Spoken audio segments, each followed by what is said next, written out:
ഈശോ ഒത്തിരി സ്നേഹിക്കുന്ന പ്രിയപ്പെട്ട സഹോദര സഹോദരി, 365 ദിവസം കൊണ്ട് ബൈബിൾ വായിക്കാനായിട്ടുള്ള തീരുമാനമെടുത്തതിൽ അഭിനന്ദിക്കുന്നു. നമ്മൾ ഒരുമിച്ച് 365 ദിവസം കൊണ്ട് ബൈബിൾ മുഴുവൻ വായിക്കാൻ ശ്രമിക്കുകയാണ്. ചിലപ്പോഴെങ്കിലും ബൈബിൾ വായിക്കുമ്പോൾ മനസ്സിൽ സംശയങ്ങൾ തോന്നാം. സാരമില്ല, ബൈബിൾ മുഴുവൻ പരിശുദ്ധാത്മാവ് എന്നൊരു വ്യക്തി എഴുതിയ ഒരു പുസ്തകമാണ്.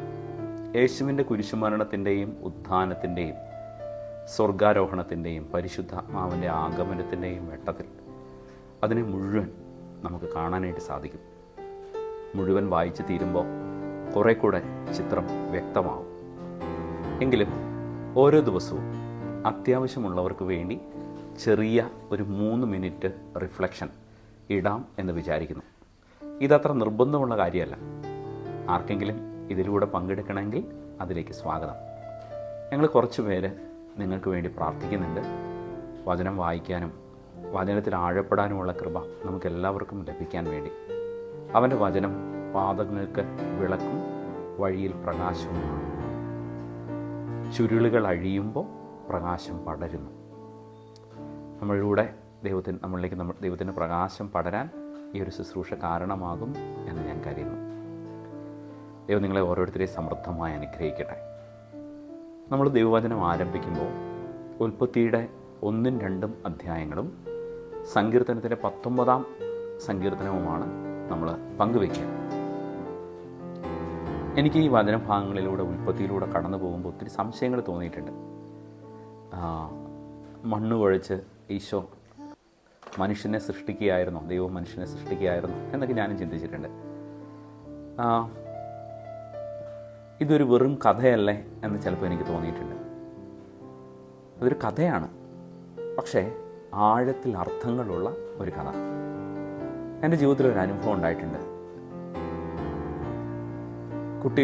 ഒരു കുട്ടിയെ ദത്തെടുത്ത മക്കളില്ലാത്ത ദമ്പതികൾ ഒരിക്കൽ എന്നോട് ചോദിച്ചു, അച്ഛാ, കൊച്ചു 9-ാം ക്ലാസ്സിലായി, ഇനി അവൻ അഡോപ്റ്റഡ് ആണെന്ന് പറഞ്ഞു വെക്കൂ, എങ്ങനെയാ പറയണ്ടേ?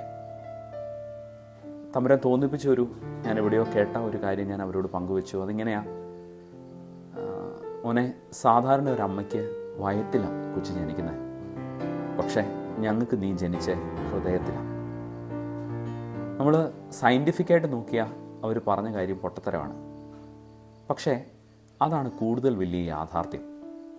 എന്ന് വെച്ചാൽ ഒരമ്മയുടെ അവരുടെ ഗർഭപാത്രത്തിലല്ല കുട്ടി ജനിച്ചത്, പക്ഷേ വർഷങ്ങൾ പ്രാർത്ഥിച്ച് ഒരുങ്ങി ആഗ്രഹിച്ച് അതിൻ്റെ പ്രോസസ്സിലൂടെ എല്ലാം കടന്നുപോയി ഒരു അനാഥ കുട്ടിയെ സ്വന്തമായി അവർ സ്വീകരിച്ച് സ്നേഹിച്ച് തുടങ്ങിയതാണ്.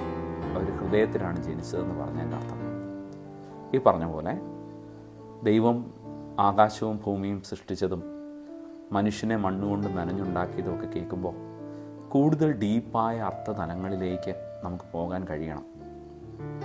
മുഴുവൻ നമുക്കിപ്പോൾ സാധ്യമല്ലെങ്കിലും ഇതൊരു നല്ല തുടക്കമാവട്ടെ. ഈ ദിവസങ്ങളിൽ വചനത്തിൻ്റെ ആഴങ്ങൾ സ്വർഗം നമുക്ക് തുറന്നു തരട്ടെ. വചനത്തെ ഉദരത്തിലും ഹൃദയത്തിലും സ്വീകരിച്ച അമ്മയും എല്ലാ വിശുദ്ധരും എല്ലാ മാലാഖമാരും വചനത്തിന് വേണ്ടി ജീവിതം കൊടുത്ത രക്തസാക്ഷികളും അവരുടെ സമൃദ്ധമായ കൃപ നമുക്ക് പങ്കുവെച്ച് തരികയും ചെയ്യട്ടെ. എല്ലാവർക്കും ഈ ദൈവവചനത്തിൻ്റെ ആഴങ്ങളിലേക്ക് ഒരു യാത്രയ്ക്ക് എല്ലാ ഭാവുകങ്ങളും നേരുന്നു. പ്രാർത്ഥിക്കുന്നു. ഷോജി അച്ഛൻ.